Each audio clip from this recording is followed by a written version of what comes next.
साथियों नमस्कार। मैं राम प्रताप सिंह, पर्यावरणविद। हमारे चैनल ज्ञान एंड नॉलेज में आप सबका अभिनंदन है और स्वागत है। आज का सबसे बड़ा प्रश्न और सबसे बड़ा विषय और विचार ये है कि ब्राह्मणों ने, पंडित जी लोगों ने दीपावली को भी 2 दिन बांट दिया। तो भाई चलिए मैं एक बात ये स्पष्ट कर दूं अपनी गणित और ज्योतिषी जानकारी के अनुसार कि पंडित जी बांटने वाले कोई नहीं होते, क्योंकि हमारे जो पंचांग की गणना है वो सूर्य से चलती है, सूर्य की तिथि से, और उसी से पल और घड़ी के अनुसार वैज्ञानिक रूप से परिवर्तन होता है तिथियों का। तो कल शाम को 31 अक्टूबर को 6 बजे अमावस्या लगी थी और आज शाम को 6:20 तक अमावस्या रहेगी 1 अक्टूबर को। तो इसमें पंडित जी का दोष नहीं है। एक तो बात ये स्पष्ट हो गई। दूसरी चीज़, जहाँ हमें प्रयास करना चाहिए था वहाँ हम प्रयास नहीं करते। आज विश्व शाकाहारी दिवस है। ये शुभकामना हमारे बहुत ही शुभचिंतक हैं श्री केसी मिश्र जी, उन्होंने हमको भेजी है। तो भाई याद भी आया कि वास्तव में आज विश्व शाकाहारी दिवस है। भुलक्कर तो हम लोग भारतीय हैं ही, उसी का ये परिणाम है कि बताइए, एक देश जो विश्व शाकाहारी होने का संदेश देता है, महात्मा बुद्ध, प्रभु राम, और आगे भी अगर आप जाएं तो वेद संस्कृति से, और महावीर जी, गुरु नानक जी, सब ने शाकाहारी होने का संदेश दिया और हम स्वयं देते हैं। और ये कहाँ गया? अमेरिका की एक एजेंसी, शाकाहारी एजेंसी के नाम, ये नाम लिखा हुआ है कि उसने घोषणा की कि दुनिया में शाकाहारी को मान्यता दी जाए। और हाँ, आपको एक और जानकारी दे दें कि मांस दिवस निषेध भी है इस दुनिया में। कितना हास्यास्पद है। एक अचंभा देखा रे भाई, ठाड़ा सिंह चरावे जाई। मतलब ये उस समय की तत्कालीन सरकारों की उदासीनता है। और जो भी मानव संसाधन मंत्री या विश्व विदेश मंत्री थे, उनको अपना वहाँ पर एक प्रतिनिधि खड़ा करना चाहिए था जब विश्व शाकाहारी दिवस घोषित किया गया था।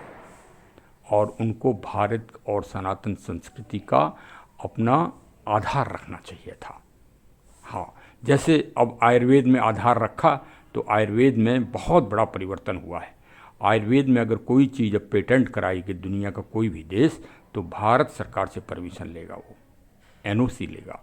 ये परिवर्तन है वर्तमान सरकार का। लोग बात कह रहे हैं ना कि वर्तमान सरकार क्या कर रही है, तो भाई ऐसे अच्छे काम कर रही है। और आज जो है गोवर्धन पूजा भी है।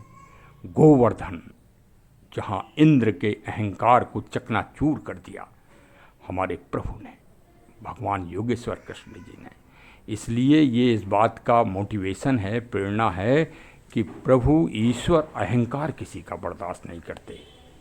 हाँ, चाहे वो एक व्यक्ति का अहंकार हो या एक समाज का अहंकार हो, समाज का भी अहंकार नहीं चलने दिया उन्होंने। राक्षस रावण का एक समाज ही तो अहंकारी हो गया था, पूरा समाज ही अहंकारी था। खरदूषण, तिसरा, हाँ, सब, स्वयं मेघनाथ, तो देखिए पूरे कुल को समाप्त कर दिया। ये है भगवान की गणित। और भाई आज तो प्रकृति पर्यावरण का दिवस ही है, गोवर्धन पूजा। तो चलिए, 56 प्रकार का भोग क्यों लगता है, इसके लिए एक हम अलग ब्लॉग बना रहे हैं। आज विश्व शाकाहारी दिवस पर आप सबको हार्दिक शुभकामनाएं और मंगल कामनाएं। शाकाहारी से बढ़कर कोई इस दुनिया में कोई खाद्य पदार्थ नहीं है। मांस, ओहो, जीव जब मारा जाता है, कभी आपने तड़पते देखा है जीव को? हाँ, मैंने देखा है। मैं एक बार इलेक्शन ड्यूटी में गया, तो वहाँ थोड़ी दूर पे एक मुर्गे की आवाज़ें आ रही थी, थोड़ी देर रुक रुक के। तो मैंने कहा चलें देखें क्या है, ये क्या हो रहा है।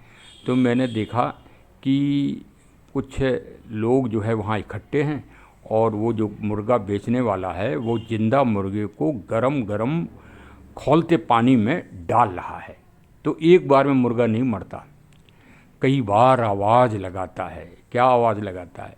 हे मानव, हे मानव, हे मानव, ईश्वर ने आपको हमें बचाने के लिए बनाया है, हमें मत मारो, हमें मत मारो, ऐसी आवाज़ देता है। लेकिन फिर भी निष्ठुर और क्रूर लोग आहा मुर्गे के लिए बस अब आगे कुछ कहलवाइए मत। आनंद, आनंद शब्द तो गलत हो जाएगा, क्योंकि आनंद तो बहुत ही दुर्लभ शब्द है, उनके लिए कोई शब्द ही नहीं है। वो कितने धृष्ट हैं, कितने धूर्त हैं, उनको धिक्कारने के अलावा और कुछ नहीं। क्योंकि विश्व आज शाकाहारी दिवस है, इसलिए तो भाई आज तो मैं कह ही सकता हूँ, उनको धुतकार ही सकता हूँ।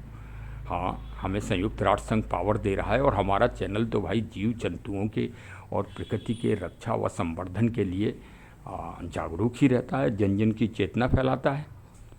हाँ, तो भाई हम तो आज श्रेष्ठ संबोधन करेंगे। हाँ भाई, दवा के रूप में किसी को बुरा अगर लग जाए तो उसके लिए मैं क्षमा प्रार्थी हूँ, लेकिन भाई जो ईश्वर ने जो पैदा किया है उसे ईश्वर का ही मारने का अधिकार है।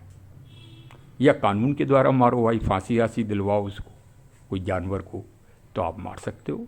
हाँ, कोई नरभक्षी हो गया है, शेर चीता भालू हो जाते हैं नरभक्षी, तो उनको आप मार दो भाई। हाँ, ये नियम है। या फिर आपको खाद्यान्न में कोई चीज़ उपलब्ध ना हो, इसको शास्त्र भी मान्यता देते हैं। अगर आपके पेट में मतलब बहुत ही भूख लगी है और कुछ खाने को नहीं मिल रहा है, तो शास्त्र इस बात की सम्मत देते हैं कि आप जीव हत्या कर सकते हैं अपने जीवन की रक्षा के लिए। क्योंकि एक शास्त्र मैंने पढ़ा है जहाँ पर स्वास्थ्य के लिए, स्वास्थ्य भी अगर आपका खराब है तो कुछ जीव ऐसे हैं जिनमें वो विशेष तत्व पाए जाते हैं, तो उनके द्वारा भाई आज तो सब व्यवस्थाएं हो गई हैं, लेकिन पहले यही व्यवस्था थी। ये आयुर्वेद में ही माना जाता है ये। हाँ, अब अभी हम शास्त्र नहीं बताएंगे, नहीं तो फिर एक विवाद विषय पैदा हो जाएगा। तो उसमें है, इस बात की सहमति है कि आप अपने स्वास्थ्य और जीवन लाभ के लिए वो आप कर सकते हैं। और जो लोग ये कहते हैं कि हमारे धर्म में, हमारे संप्रदाय में मीट खाने का या विशेष जानवर मारने का हमको अधिकार दिया गया है, उनको अपनी किताब और अपने ग्रंथ को बार बार पढ़ना चाहिए।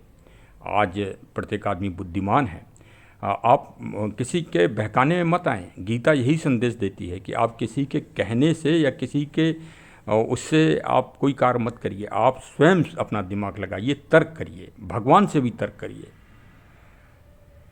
वो अपने ग्रंथों को और अपनी किताबों को पढ़ें बार बार और देखें कि क्या जीव जो हत्या कर रहे हैं वो जानवरों की, वो उन शर्तों के आधार पर कर रहे हैं जो उनका शास्त्र कह रहा है, जो उनका ग्रंथ कह रहा है। आप हाँ, अगर आप उन मर्यादाओं की और उन शर्तों का अगर आप पालन कर रहे हैं और किसी जानवर का आप वध कर रहे हैं, तो हम मानेंगे कि शास्त्र सम्मत है। वरना आप सब लोग अपराध कर रहे हो, भयंकर अपराध कर रहे हो, अपने ग्रंथ के अनुसार, अपने रीति रिवाजों के अनुसार, अपने धर्म के अनुसार, अपने संप्रदाय के अनुसार। आज विश्व शाकाहारी दिवस है, इसलिए भाई मैं यही कहूँगा। और वेदों में अगर कोई चीज़ कही गई है खाने के लिए, तो भाई अन्न है और शाकाहारी चीज़ें हैं, कंदमूल फल हैं, इन्हीं को खाने के लिए बताया गया है। और फिर भगवान राम ने तो जंगल में वनवास में कंदमूल फल खा के ही अपना 14 साल निकाला है। हाँ, कई ऋषि ऐसे हुए जिन्होंने मतलब कंदमूल से ही अपना जीवन पूरा निकाल दिया। तो भाई शाकाहारी दिवस पर सबको बहुत बहुत शुभकामनाएं। और गोवर्धन तो वास्तव में प्रकृति के स्वरूप है। मैं अलग से ब्लॉग एक बना रहा हूँ गोवर्धन जी के ऊपर, वो आप सुनिएगा। बहुत बहुत धन्यवाद। हमारे चैनल को अवश्य सब्सक्राइब करिए, मिलने जुलने वालों को भी फॉरवर्ड करिए। बहुत बहुत धन्यवाद। जय हिंद, जय हिंद।